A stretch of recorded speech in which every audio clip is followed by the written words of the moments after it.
Achat manga pour le mois de mars. Le mois de mars, c'était mon anniversaire, donc encore une fois, je me suis fait plaisir. On va commencer cet achat manga avec l'une des intégrales que je me suis acheté. J'ai acheté l'intégrale en 11 volumes de Land, que j'ai d'ailleurs terminé et on en reparle dans la prochaine vidéo. Top flop. Alors Land, on va suivre notre personnage principal qui s'appelle Anne, qui est dans ce petit village, cette petite communauté reclus au milieu de nulle part dans les temps anciens. Et ce petit village, il est entouré par 4 kami, le kami du nord, du sud, de l'est et de l'ouest. Et cette petite communauté, ils ont des rites bien particuliers, comme des fois pour avoir la bonne chance. Et par la bonne chance et pour faire une offrande au kami, ils vont faire des sacrifices, dont la sœur jumelle de Anne. Et en fait, on va se rendre compte que dans cette petite communauté, dans ce petit village, il y a énormément de secrets et Anne est vachement curieuse et elle va en savoir plus par rapport à ce qui se passe en dehors du village parce qu'en fait, ils n'ont pas le droit de sortir derrière les kami. Voilà, on en parlera plus dans la vidéo top flop. L'autre intégrale que je me suis acheté, j'ai acheté l'intégrale de Platinum End en 14 volumes. Alors, c'est fait par les mêmes auteurs qui ont fait Death Note.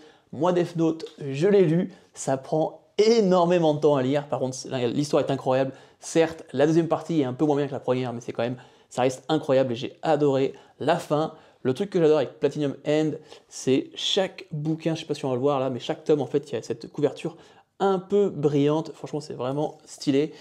Et avec Platinum End, en fait, j'avais juste envie de lire qu'est-ce qu'ils ont fait après Death Note. Je sais qu'il y a des retours assez mitigés sur la série, mais je compte la lire, me faire mon propre avis et revendre la série si ça me plaît pas. Pour la suite, c'est une presque intégrale, il manque juste un tome pour l'intégrale de la série. J'ai les 14 premiers volumes du prequel de MHA, je me suis acheté Vigilant. Du coup, il manque un tome parce que la série est complète en 15 volumes. Et Macha, je m'étais fait un petit marathon l'année dernière, j'avais lu les 32 premiers volumes depuis, et j'ai pas continué, en fait j'attendais que la série se finisse, et là je sais qu'il y a le tome 41 qui clôture la série qui sort dans quelques mois, du coup j'attends que le dernier tome sort, j'achète tout ce qui me manque, et je me fais un marathon pour la fin, mais et Macha, j'avais kiffé, et du coup j'avais entendu beaucoup de bons retours sur Vigilante, qui est un prequel, et apparemment il y a énormément de backstory sur les personnages principaux et du coup j'ai hâte de découvrir. Je sais que l'animé est sorti et j'ai hâte de me lire cette série et je vous ferai un retour sur la prochaine vidéo. Pour finir avec mes achats manga, je me suis acheté l'intégrale de Bambi en 6 volumes. Alors Kaneko, j'avais commencé avec Evolve, certes les tomes sont très chers, mais l'histoire est incroyable. J'adore le dessin de Kaneko qui fait très comique, qui est très noir, comme ces histoires d'ailleurs, donc c'est pas fait pour les enfants. Evolve, j'ai kiffé, du coup je me suis dit j'ai envie de découvrir un peu plus de ce que fait ce mangaka. Du coup je me suis tourné vers Bambi, qui est apparemment l'histoire d'une tueuse à gages. J'en connais pas plus, mais j'ai hâte de découvrir. Et voilà, je vais vous montrer un peu à quoi ça ressemble. Franchement, voilà, c'est du dessin super comique. J'espère qu'il n'y a pas trop de trucs trash parce qu'avec la déco, il se retient pas là-dessus. Il se fait plaisir. Du coup, voilà, l'intégrale de Bambi. Et on va finir avec les achats manga sur la partie je suis un pigeon et je l'assume. J'ai acheté le tome collector de Dan Dadan.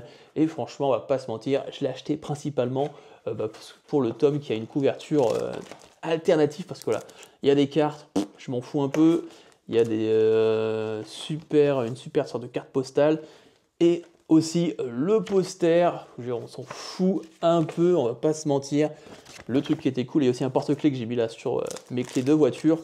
Mais voilà, je l'ai principalement acheté pour le tome avec sa couverture alternative. Et franchement, je préfère quand les maisons d'édition font des premiers tirages particuliers. Du coup, tu payes pas plus cher ton tome et tu as un truc un peu stylé. Là, voilà, c'est vraiment le truc super pigeon. Est-ce que je continue avec les collecteurs de Danadan? Je sais pas si ça continue d'être aussi beau parce que là, c'est vraiment un truc de pigeon. Mais voilà, pour mon dernier achat manga. Parlons moi maintenant. J'ai acheté du tome 8 au tome 16 de Solo Leveling. Il n'y a pas le tome 8, il n'y a pas le tome 9 parce que je viens de les finir dans ma chambre. Mais voilà, je me suis acheté la suite, quasiment la fin, parce que du coup, le tome 17 vient de sortir qui clôture Solo Leveling. Alors, Solo Leveling, j'avais commencé avec le webtoon, puis je m'étais arrêté. J'avais regardé la saison 1 que j'avais kiffé, du coup, j'avais repris le webtoon et je m'étais plus ou moins arrêté là où la saison 2 vient de se terminer. Et du coup, après avoir regardé la saison 2 qui est encore une fois incroyable, les combats sont vraiment excellents dans Solo Leveling. En plus, l'arc qui vient de se finir et sans rappeler l'un des meilleurs arcs, même le meilleur arc de Hunter x Hunter. Du coup, j'ai vraiment kiffé, ça fait beaucoup penser à cet arc-là.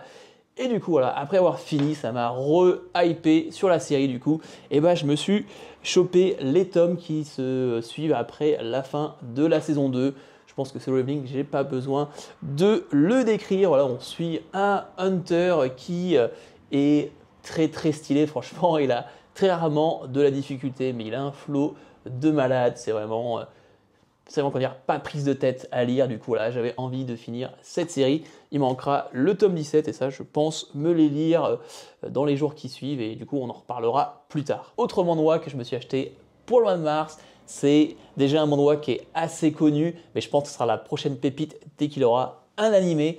On va parler de Omniscient Reader Viewpoint, qui a vraiment un nom à coucher dehors. J'aime beaucoup les covers, je les trouve vraiment stylés avec ce petit côté brillant. Et là, en fait, on va suivre un gars qui est là un peu le gars lambda, mais qui est fan d'une série webtoon qu'il est le seul lecteur. Et en fait, au début du manhwa, il va finir ce webtoon. Et d'un coup, ça va être la fin du monde. Et ce qui se passe dans la vraie vie, en fait, c'est le début du manhwa. Et il va s'en rendre compte et il va du coup servir de ses connaissances du webtoon qu'il est en train de lire pour survivre. Donc voilà, c'est un peu le speech de base. Pour être franc, j'ai pas encore commencé ma lecture. Je vous montre un peu à quoi ça ressemble. Voilà, c'est du webtoon. Au niveau du dessin, c'est classique, c'est en couleur, c'est vraiment beau. Certes, ça a son prix, mais ça reste quand même vachement cool au niveau de la lecture. Donc voilà, je pense que ce sera la prochaine pépite, c'est déjà assez connu. Et on va finir cet achat manga avec les comics. Franchement, c'est quelque chose que j'adore de plus en plus à lire après ma découverte de Something is Killing the Children. J'ai ouvert la boîte de Pandore, ma palle est en train d'exploser, mais j'ai un concept de vidéo qui arrive très bientôt et on va régler ce problème du coup. J'ai toujours adoré le Batman, j'ai jamais lu de comics. Après avoir regardé en ligne, apparemment l'un des meilleurs Batman, c'est celui de Scott Schneider. Du coup, je me suis acheté l'intégrale en 9 volumes de Scott Schneider. Donc voilà, Batman, je pense que j'ai pas besoin de trop en parler, tout le monde connaît, du coup j'ai hâte de découvrir ce que ça donne en comics. J'espère que ça sera bien sombre et j'ai hâte de découvrir ça. Après, je me suis aussi acheté, j'avais découvert avec le film, je pense que vous pouvez déjà le voir en bas de la vidéo, mais je me suis acheté l'intégrale de Watchmen. Comme j'ai dit, j'ai vu le film, j'avais me regardé, il y avait une série qui s'était faite après le film, les deux je les ai regardés, j'ai vraiment kiffé, et du coup voilà, j'étais vraiment curieux de découvrir Watchmen parce qu'apparemment c'est l'un des classiques, c'est toujours au moins dans le top 5 des meilleures œuvres qui ont jamais été faites avec tout ce qui est un peu super-héros, même si c'est pas trop super-héros. J'adore le personnage de Dr. Manhattan, avec des fois on voit des mimes et des images sur X avec lui sur sa lune, franchement j'adore les dessins.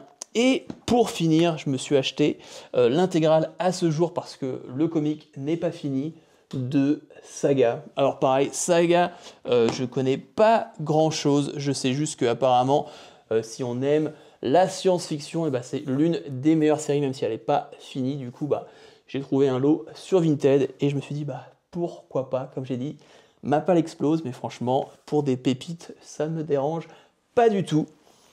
Voilà, c'est la fin de mes achats manga. Comme vous pouvez voir, il y en a un peu de partout. Si tu es encore là, n'oublie pas d'aimer la vidéo, partage-la, abonne-toi si ce n'est pas encore fait. Prochaine vidéo à venir, ça sera soit le nouveau concept que j'ai eu pour dégommer ma palle, soit on va faire le top flop de l'année 2024. Mais on en reparle dans la prochaine vidéo. Sur ce, c'était Erlaxel. On se voit dans la prochaine vidéo. Peace!